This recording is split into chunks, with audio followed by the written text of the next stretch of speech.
Alrighty then, we got another bike workout, 60 minutes, going with this neuromuscular plus AC number 1.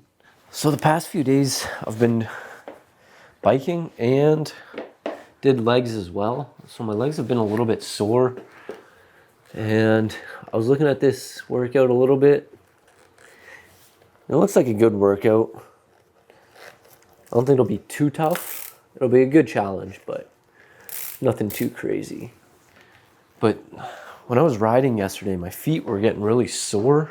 I'm not really sure why. So I always try to loosen my shoes when I'm on to hopefully not hurt as much in my feet. But sometimes helps, sometimes doesn't. It's a little loose today. I found yesterday I was like always trying to move my foot to make sure it wasn't hurting that much. Oh no, my phone's way down there. Don't really need it. But yeah, we got this 60 minutes. Looks like it'll have 2 really intense sections. I did a 30-minute workout yesterday. It wasn't too bad. It had good bursts in it. And that's what I'm just trying to do now. After that one session that I was talking, and I just realized like maybe I should just start doing more workouts, and even if it's a short one, nice 30 minutes, work on my wattage and be able to improve that. And I think that's what I will continue doing, is just doing a little bit more short workouts during the week so I can get more sessions in. And this is the end of the month, it's November. I think yesterday, not technically yesterday, but the day I post this, the day before that, I'll be posting my November update. I had a really good month. I had a goal of what I wanted to hit. So if you want to see if I hit that, you can check that video out. No, I kind of just go over all my disciplines on the month and how it went. I haven't even recorded it yet, but I have an idea of what I'll be talking about. Not exactly sure how it'll go, but I do want to talk about how it went, my total mileage, the conversion rates. So that'll be out the day before this, which I can link, and you can check that out afterwards, after we get this sick workout in. But yeah, yesterday I did leg workout. That's what I've been finding.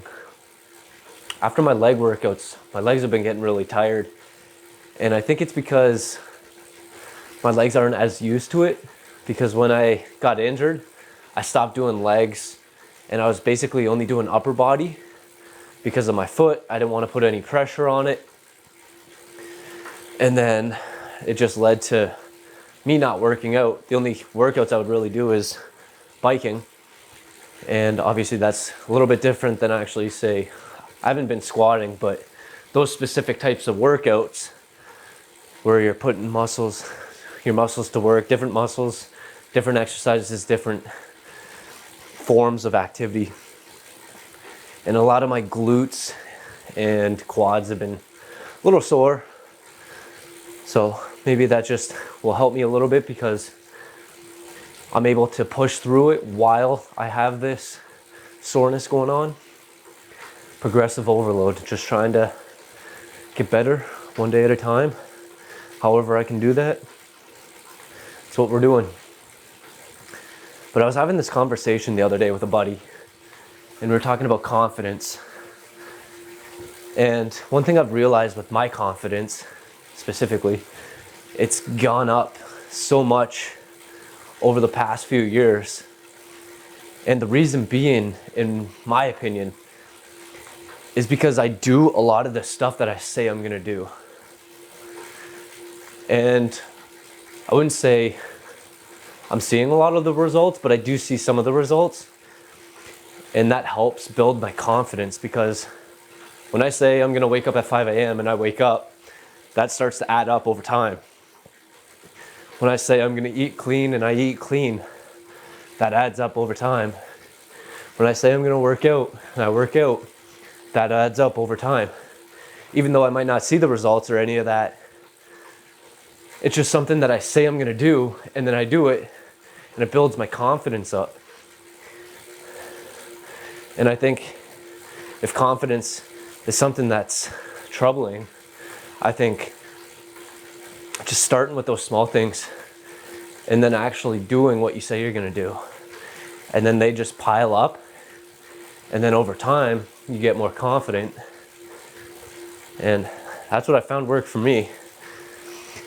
And with those specific examples, say with the diet or working out, I'm not gonna see it after a day of eating clean or going to the gym. But after say 5-10 years, that stuff starts to pile up, and then you're able to see those results. So it's planting those seeds, and then you're building that confidence up. Then you start to see it actually materialize. So when you say you're gonna do something, I think you should go out and do it no matter what it is. Well, not no matter what it is, but you get what I'm saying. If you want to build confidence, do what you're gonna say, because then you build trust within yourself, and then you respect yourself. And that helps build confidence for yourself. So I think that's one of the biggest ones that you can do. And then additionally on top of that, when you do get those results, say at the gym and eating clean, you become more confident because you look better. And there's some things that you can control and some things that you can't control. And those are a few things that you can control. I can, but it's not something that I would do. But I could get like plastic surgery and change the stuff on my face. Say if I don't like that, I can't really change my face. But your body composition you can change with enough time and effort and dedication. So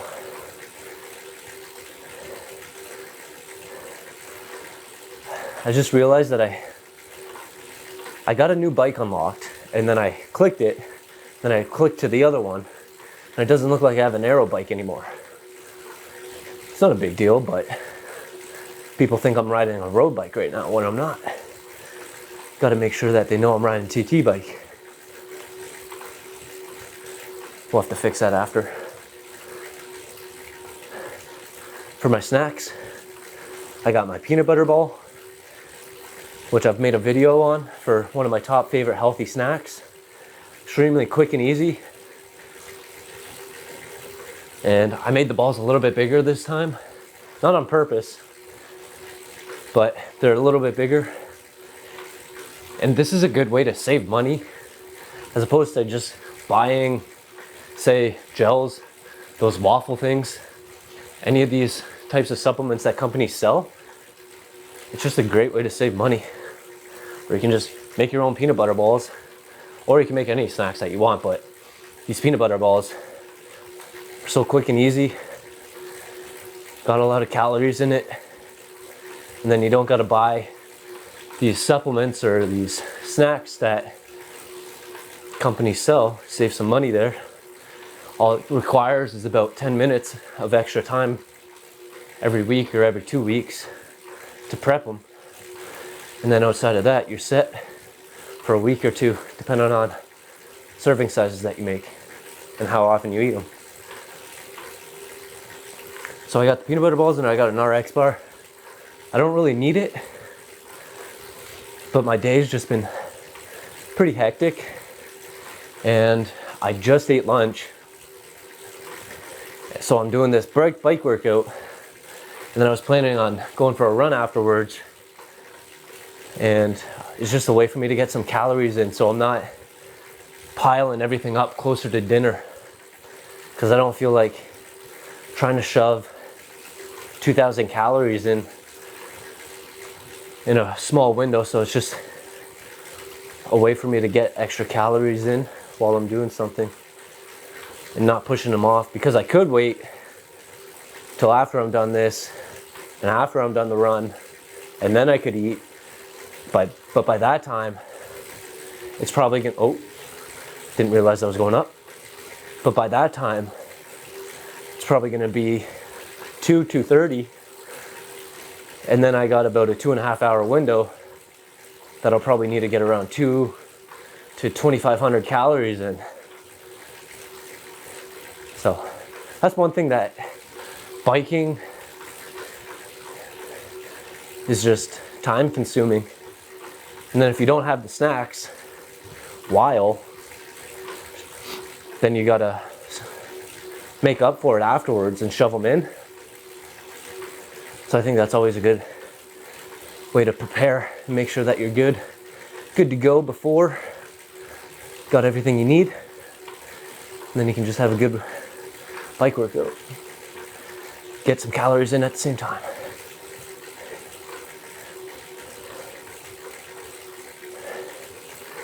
One thing that I was realizing too, the more I sit down like this, in this position, as opposed to going up and down, up and down, up and down, my ass doesn't hurt as much. So it's nice to get up and give it a little break. But if I stay down like this, as opposed to going like this and then like this, then I gotta readjust and find that good position. Find it doesn't hurt as much. So maybe that's one thing I need to start focusing on, is not moving around as much. Just finding a spot, sticking with it, and don't move around. Just ride. Just ride. I don't know if I said this, but I got my wetsuit and there's a little hole in it. And I'm planning on testing it out this weekend. Water's extremely cold, but it's a wetsuit and it's supposed to keep me warm. So we'll see how good it works. I just don't have anything for my head, my hands, or my feet. But the way I'm looking at it is, it's basically gonna be a cold plunge, but I'll be swimming in it with a wetsuit. So I'm assuming I'll be warm. It's just my head, my hands, and my feet might be a little bit cold. So I'm not thinking it'll be too bad. We're gonna find out. I'm gonna document that, show how it goes. My hope is I'm able to make it for 45 minutes out there swimming, getting a nice swim in. I think my buddy said it was 7 degrees Celsius. I think that conversion rate's about 40 to 50 Fahrenheit.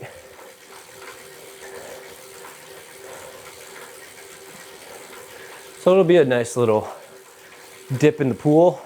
Not really a pool, a lake. So we'll see how that goes this weekend.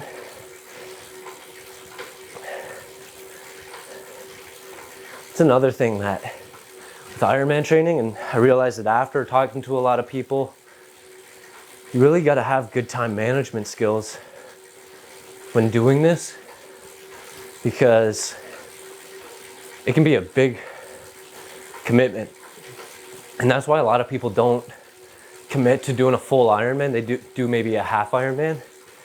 It's because of the time commitment that you need in the training to be able to put in. And some people just aren't able to put all that time commitment in. So they only do, say, half Ironmans. But I'm gonna have my RX bar.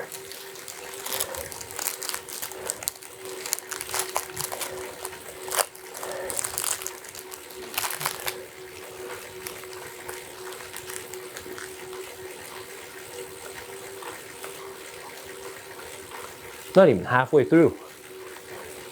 That's crazy. How long is that set? Oh, 3 minutes at 185.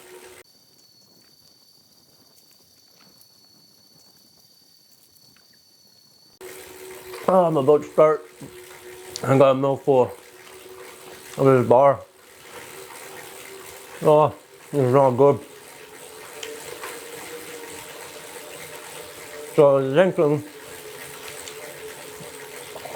that basically what this is, you're going really hard with no recovery. So you gotta go at 315. Now you gotta drop back down to 185. And this is a good effort for me. So I gotta do a lot of this shit with no recovery.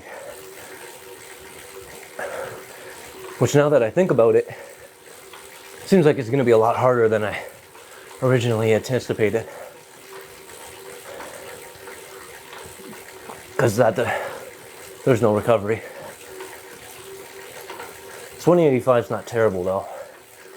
It's just having those intermittent bursts in there. We'll see how much that tears me down. Hoping not much.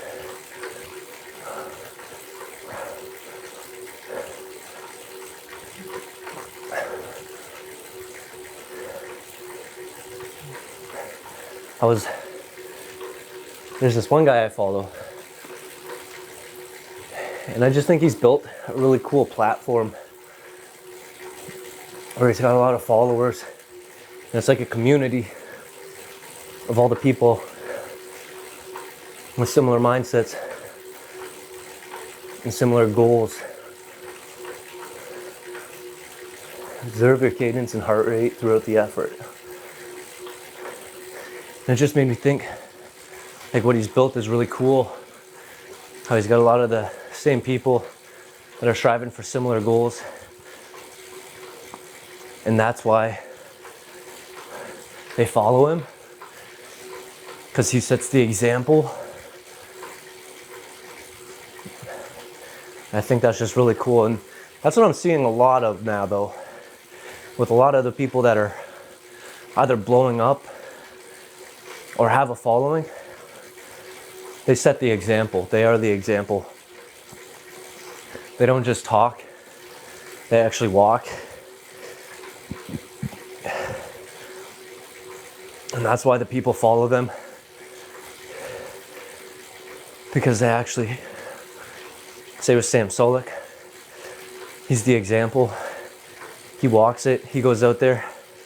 He lifts harder than so many people.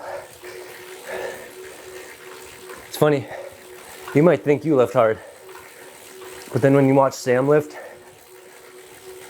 it's not even close. Because his sets and reps, he's like going beyond failure for like everything. And it's like, oh wow, I guess I don't really work that hard. Don't work out as hard as I thought.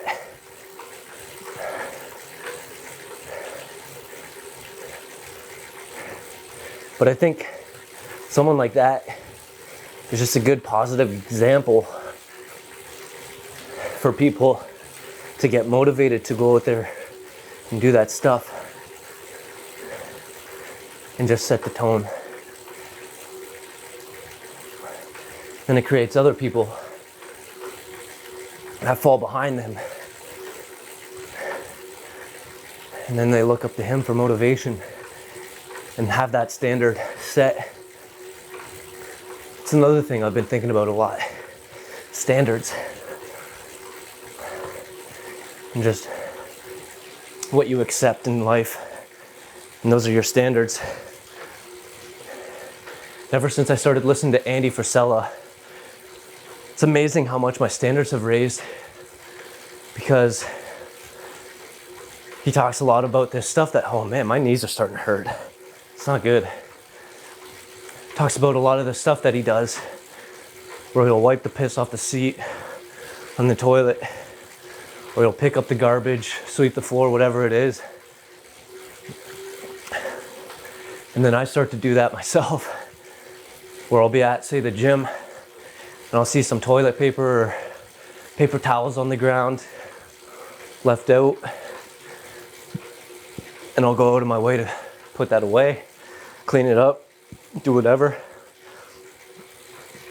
Even though it's not in my gym, I don't really have ownership, but I go there and it's like, I might as well keep a nice environment. And after swim sessions, sometimes people will leave out floaties, kickboards, noodles, and I'll put them away. Barely takes any extra time to do that. And you're setting that example, and you're having those standards where that's what you accept. And that's what I've come to realize. Listening to Andy Frisella and doing 75 hard, my standards got raised where whenever I do a workout, I want to make sure it's a minimum of 45 minutes. And that's where that came from. So if I go for a bike ride, that's why one thing I never really would do the 30-minute workouts is because I want to have a minimum of 45. And that's what I was like during my marathon training. If it said I had to do a 5K or 30 minutes or 40 minutes, I would always tack on extra time to hit that 45-minute mark because my standards got raised. And I wanted to make sure that I was hitting 45 minutes for every workout.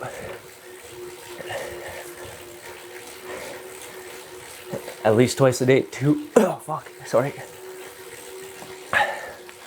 At least twice a day, too. So today, had a 45-minute workout. I was thinking about doing a swim just because it was the last day of the month for November and getting mileage in.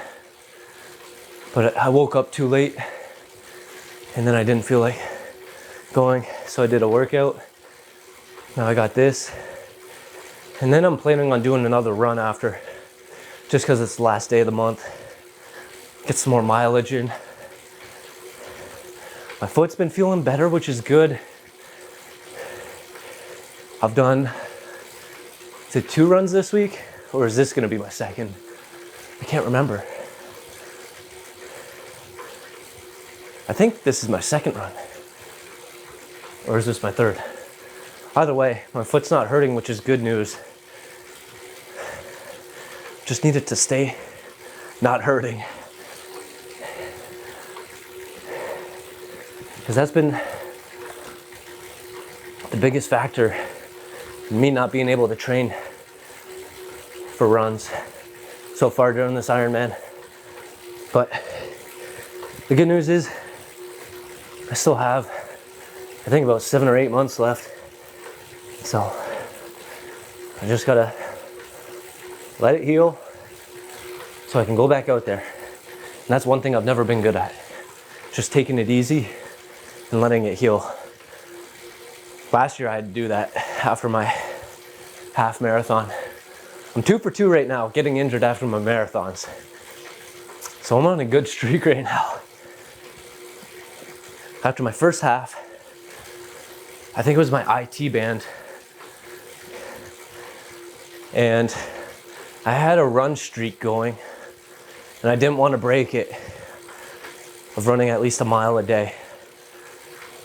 And then after my half Ironman, I went out, ran, continued running. Pace was obviously slow because my legs were still dead. And then after a few days, it started hurting. And I tried to run through it. I kept trying. And then November came. So we were doing November at work. And I wanted to do really well. And I think I got about halfway through. And then I was like, oh man, pain's too much. I just need to let it heal and give it time. So that's what I ended up doing. And that put me out for, I think that was close. That was between, I think, 4 and 6 months. So I stopped about halfway through November. And then I think the next time I started running was in February, mid-February. But it was like not much and not often. And I did still feel it a little bit. But I did get a few runs in then. And then I got to March. and I wasn't working out at all, so I had nothing. And then I just basically said, I gotta get back into running since I don't have a gym. Because at the time I was on a little road trip and I didn't have a gym. So then I resorted to getting back into running. And then I think it was April, I started to get a little bit more serious with being consistent with it. And I started listening to Huberman, and there was a podcast on it, and getting sunlight. So I made it my goal every morning to get some sunlight. So I'd either go for a 45-minute walk or a 45-minute run. And then I started doing more runs. And I didn't really have anything I was striving for. It was just a couple days a week, depending on how I'm feeling, I'll go out for a run. And I didn't have anything I was aiming for. So then I was like, let's sign up for a marathon. Wasn't ready at the time, but I wanted something to strive for and achieve. So I signed up for a marathon, found some training program, started following it. And where I signed up for my marathon, it was quite a ways away. And a few of my family members were saying, why not sign up for the marathon here so we can be there and watch you. So a couple weeks later, I signed up for that one. And the thing with those marathons, they were about a month apart, and I wasn't anticipating getting injured at my first marathon, which sucks. So I signed up for that one. Training went so good, and I think that's why I signed up for this Ironman, because I was feeling so good during that training. It was going so good. And then I was like, let's sign up. Actually, it didn't go like that. I wanted to do the marathon first, see how that went. And then I heard the tickets were almost sold out. So I was like, shit. So decided to sign up before I ever ran a marathon, before really swimming ever, and before biking. And I definitely wasn't ready to sign up for it, but you learn along the way, and having that deadline forces you to learn, grow, and push yourself. And that's what I've realized signing up for this Ironman. You don't learn along the way.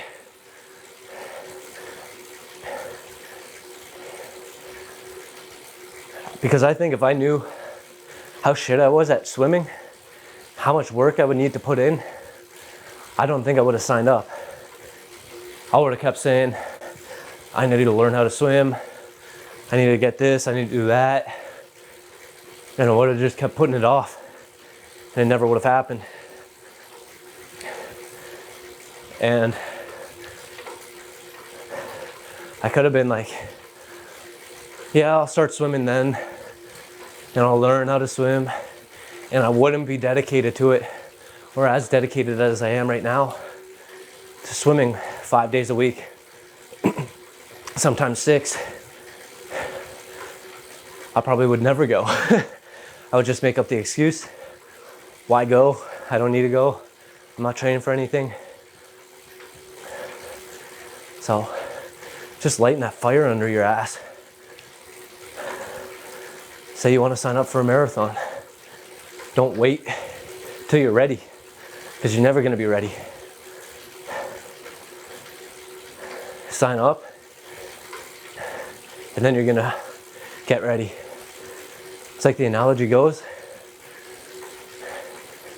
jump and build the parachute on the way down.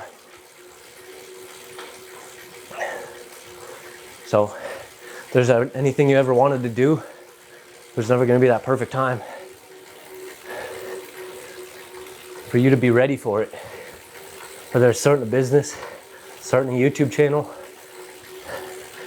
creating an email list, starting a website, building an app, signing up for an Ironman, signing up for a swim competition, marathon, half marathon, triathlon.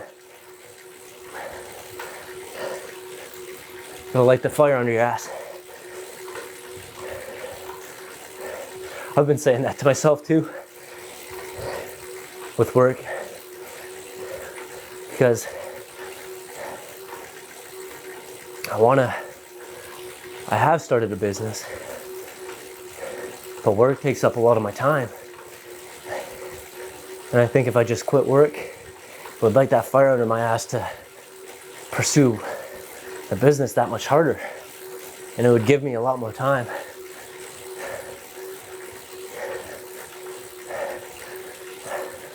As I once said, jump and build the parachute on the way down.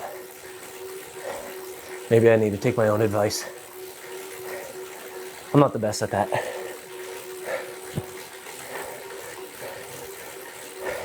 It's like I know what I should do, but I just don't do it. It's not good.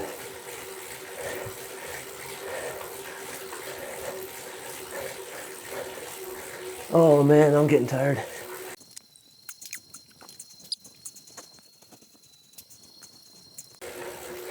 My legs are starting to get really tired.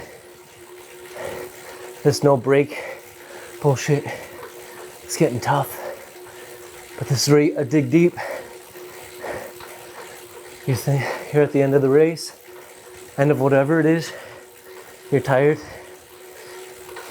It's where you gotta find that extra gear to just keep pushing. Push harder, finish stronger. It's not about how you start, it's about how you finish. Whew. And this finish is starting to get tough. I think once I get through this set, it's not gonna be bad. Cause that 2 minutes by 250 watts, I don't think that's gonna be very bad, because I got a 2-minute break after each set. I was doing that, I don't know if did I already talk about, I don't think I did. I was doing just a regular ride the other day, and then I was doing a minute hard, a minute easy, or not a minute, a mile. A mile hard, a mile easy, a mile hard, a mile easy. And I was doing that for a bit. And I think I was holding between 220 to 260. And each mile hard would probably last around 230. So I'm assuming it's gonna be really similar to that. And I was able to do that. And I think I did that for probably close to 10-ish miles. So I don't think that segment's gonna be too tough. It's just this one, there's no breaks. It's constant going and going and going and going. But I do have something to look forward to after these last 2 sets here, which is that peanut butter ball. So I'll finish strong on these 2 sets, and then I get my snack.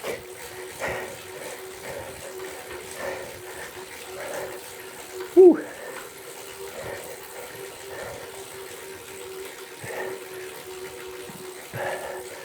Yeah, about 6 minutes left. Is that right? 3, 6, yeah. 6 minutes left here. Oh man, I'm tired. I could really use a break.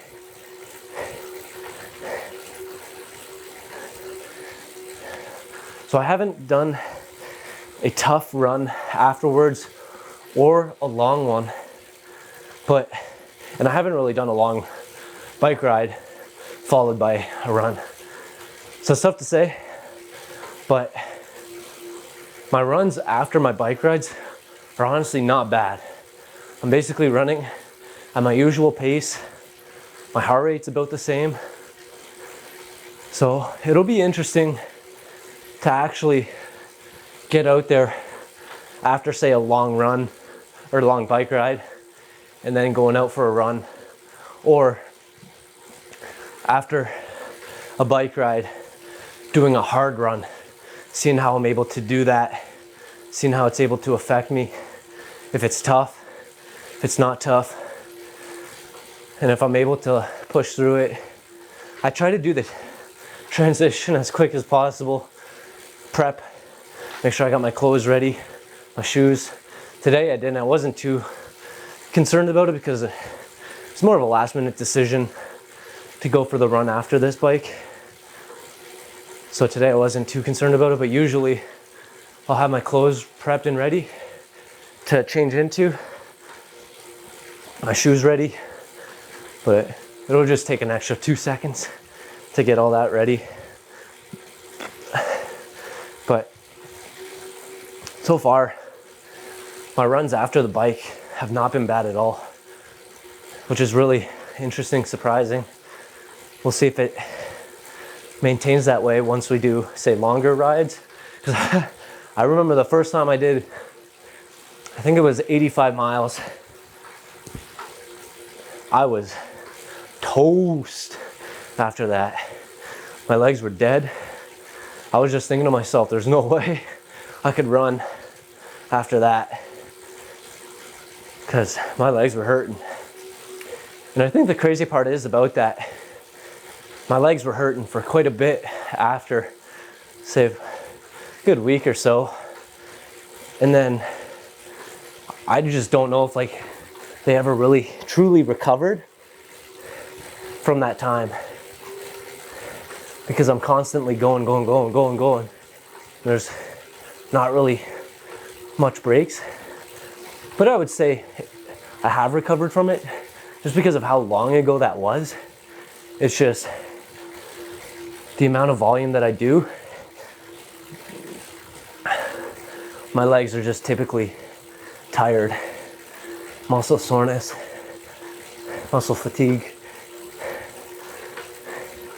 That's one area I'm not the best in, is rest. I just always like to go.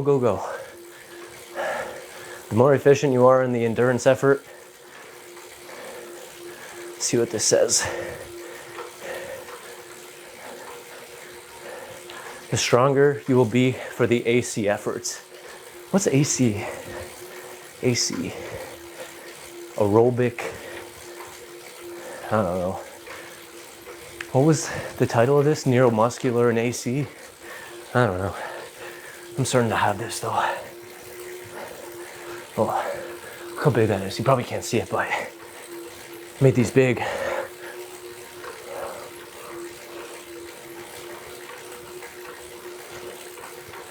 This is almost 500 calories. Easy calories right here.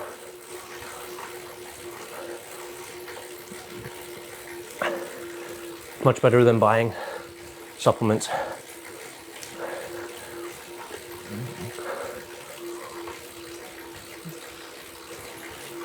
Is that a hog? Looks like a hog.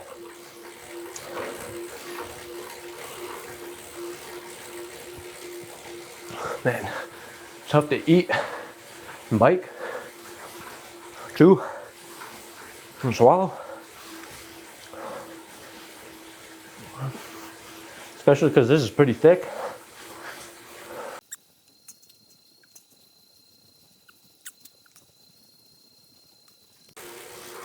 I think that's potentially the only difference between, say, my peanut butter balls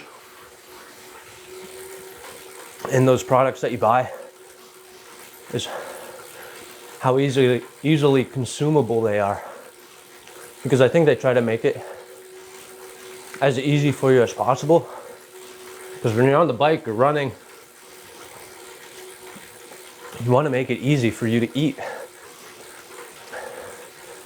And I heard one of the goos or gels, I don't know if it's goo, but I heard one of the gels is really thick. And you basically got to mix it with water in order to get it down.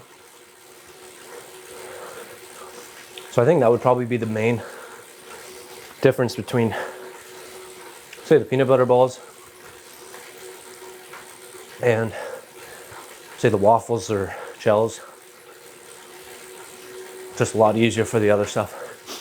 And especially if you're doing it during a race, it's obviously different. Can't really pack these. I mean, maybe you could just stick them right in there. If you got a pouch, you could probably do that. Maybe, I don't know if you're allowed, if there's regulations. I wonder if there is regulations on that, if you're only allowed, say, gels or cones.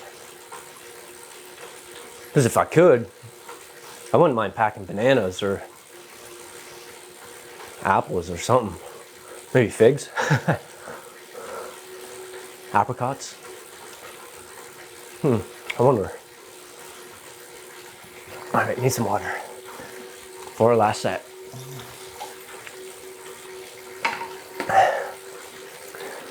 I don't think this is going to be the hardest, but go to find out.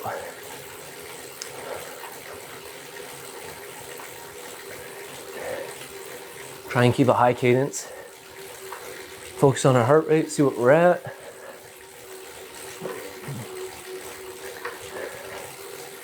But I think the 2-minute cool down is more than enough recovery time. Because it's only 2 minutes. 2 minutes is not long. Especially at 250. I feel like 250 is not too bad. Heart rate's definitely increasing.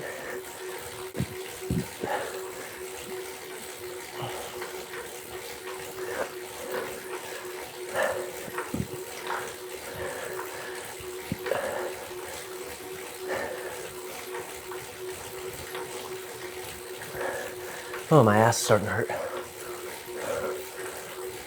150 heart rate. 151, we're still climbing. Oh, 150. 150, I think we peaked. We'll be staying at 150. Oh, 152, never mind. That's crazy how it can tell the variance so well. When you're like 1 beat difference. And it's like just drops so fast. Love this heart rate monitor.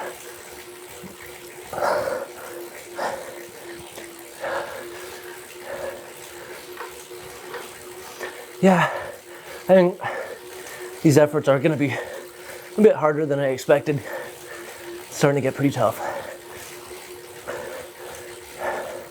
Yeah, just holding it for that whole 2 minutes gets pretty tough.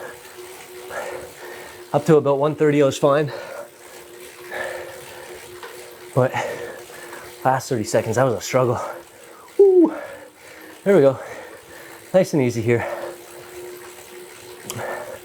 Let's get some recovery in. So peaked around 155 for heart rate. See what we hit on the next one.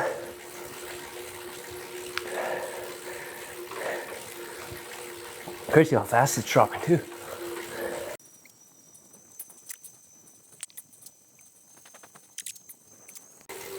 All right, set number 2. I just looked at the temperature. It's actually pretty nice out, 47. Probably go with shorts.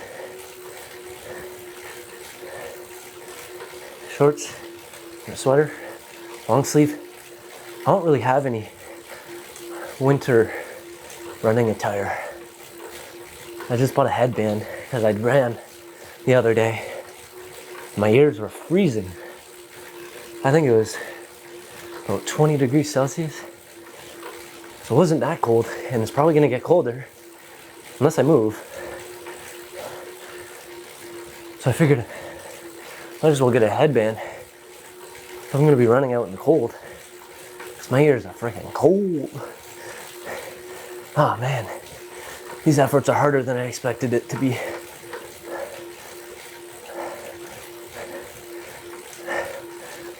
I'm starting to get tired.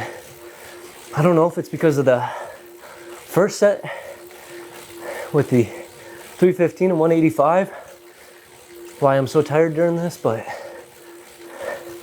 I didn't think it would be this bad. 50 seconds left. Oh man.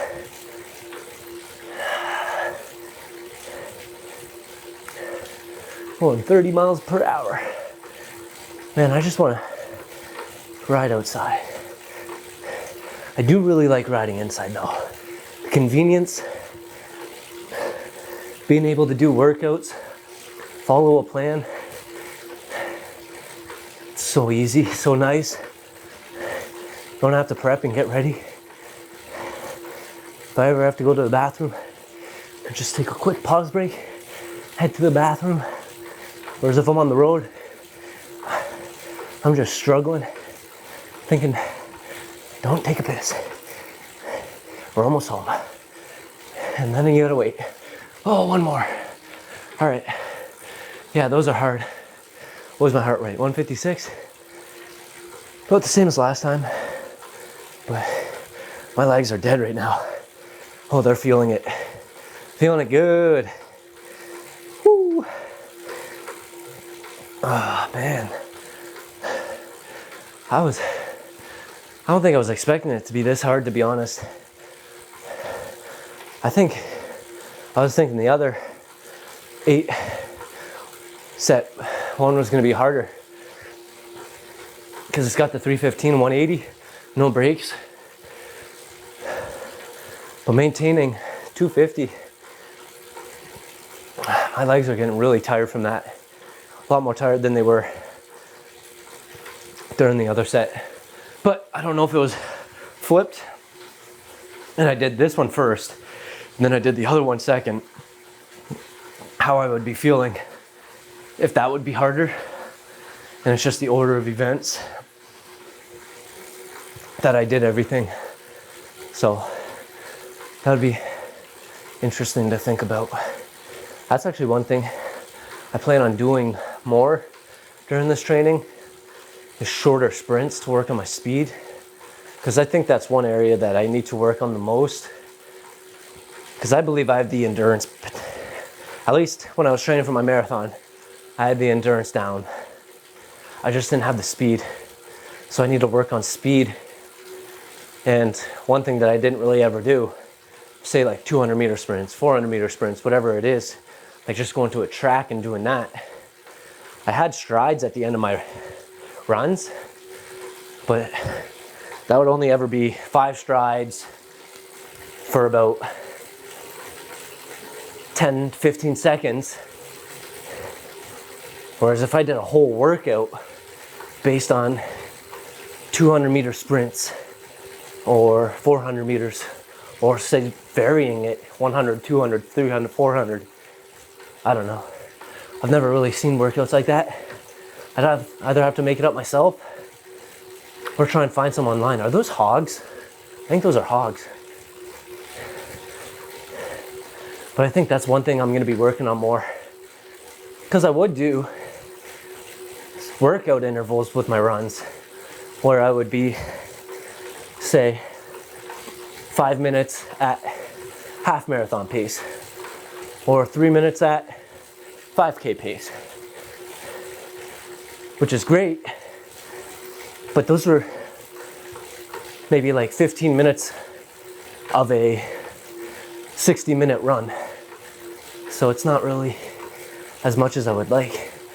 Whereas if I did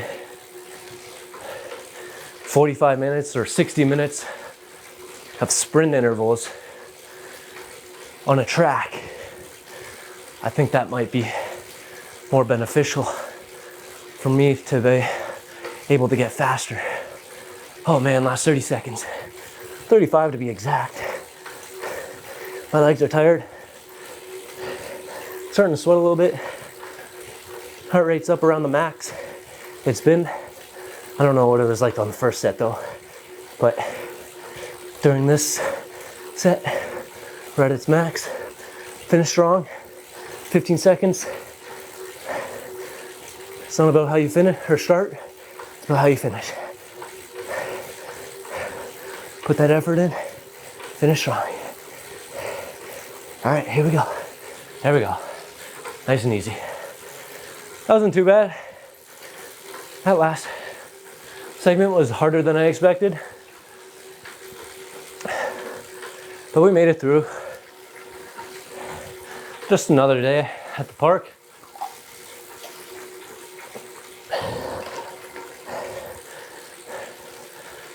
I don't think that was my hardest one that I've done.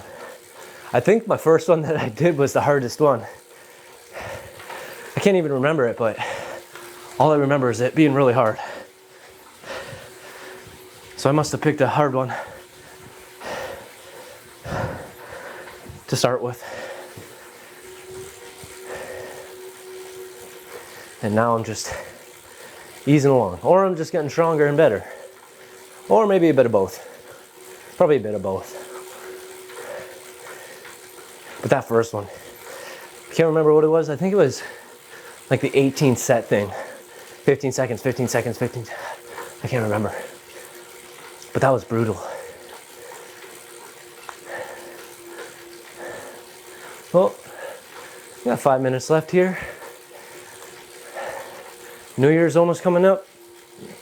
Got 30 days left. Separation season, baby. First time I heard what separation season was, I was just thinking it's separating from your partner, your boyfriend, your girlfriend, and you're just separating. And I found it a little odd that they were talking about it at work, and that's the first place that I heard it from. Like, it's separation season. I'm like, the hell is that? But what separation season is where you separate yourself from the others, from yourself, from where you would have been before.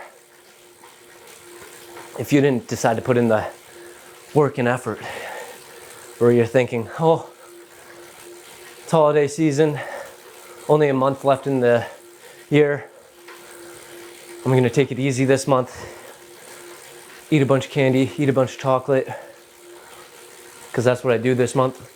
I don't work as hard. I slack off a little bit. But that's where you separate yourself.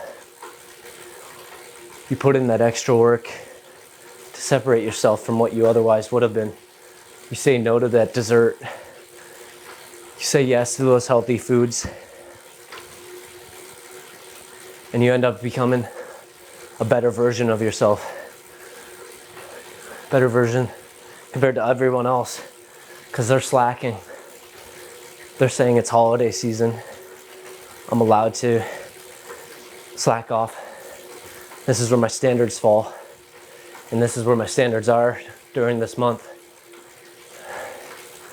where we don't take it as hard. We just skate on by. And then we wait for the new year. And then we have goals that we set. And then we forget about after 2 weeks. And then we stop striving for them. But now is when you put on the gas. You build that momentum. So you go into the new year with that momentum built. And you don't got to build it up on January 1st. It's already been built. And now you're already ahead than where you otherwise would have been. You go to the gym. You go to the pool. You get on that bike. Put on those running shoes. Go for those runs. Put in those extra reps. And you put in that extra work. And this is where you separate yourself from where you otherwise would have been. Where other people are going to be.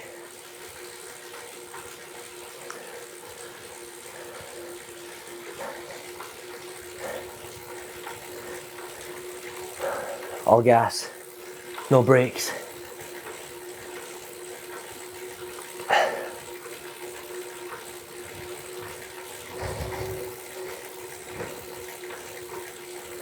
So if you've been debating whether or not you should go to the gym, you should sign up for that half Ironman, half marathon, that full marathon, full Ironman, triathlon, weightlifting competition. Now is when you start. Tomorrow never comes. The best time to start was 20 years ago. The next best time is right now. So go out there and start. Don't start tomorrow, start today. Oh, I already have pizza in the fridge though. I gotta eat that. Throw it out if you've been saying tomorrow, because tomorrow's not gonna come. Just chuck it. Start right now.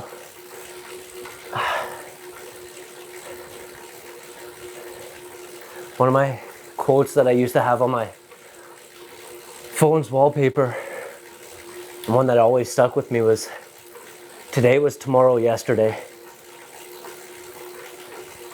Basically what it says, or what it means, is today was yesterday when you said, I'll start tomorrow. And tomorrow, which is today, is here, and you still haven't started. So you gotta start today. Not tomorrow, not in a week, not next month, not when 2024 comes here. I've never been a fan of that. Setting New Year's resolutions. There's not a specific day that you need where you say, I'm gonna set this goal, I'm gonna do this, I'm gonna do that. Because rarely does that ever stick with you. You gotta start now. Start today. Make that commitment to yourself and build that confidence. You say you're gonna go work out. You say you're gonna eat clean. Go and do it. Build that confidence up. And that's what I was saying at the start. This is how you build confidence, by doing what you say you're gonna do. So go out there and do what you say you're gonna do. Thanks for watching. This was a tough workout, but we made it through. Oh, I want to get to 20. Let me get to 20. Let me get to 20. Let me get to 20. Come on. 20 miles. It's not letting me. All right, I'll get to 20. But thanks for watching. Catch you in the next one. Go out there, take action.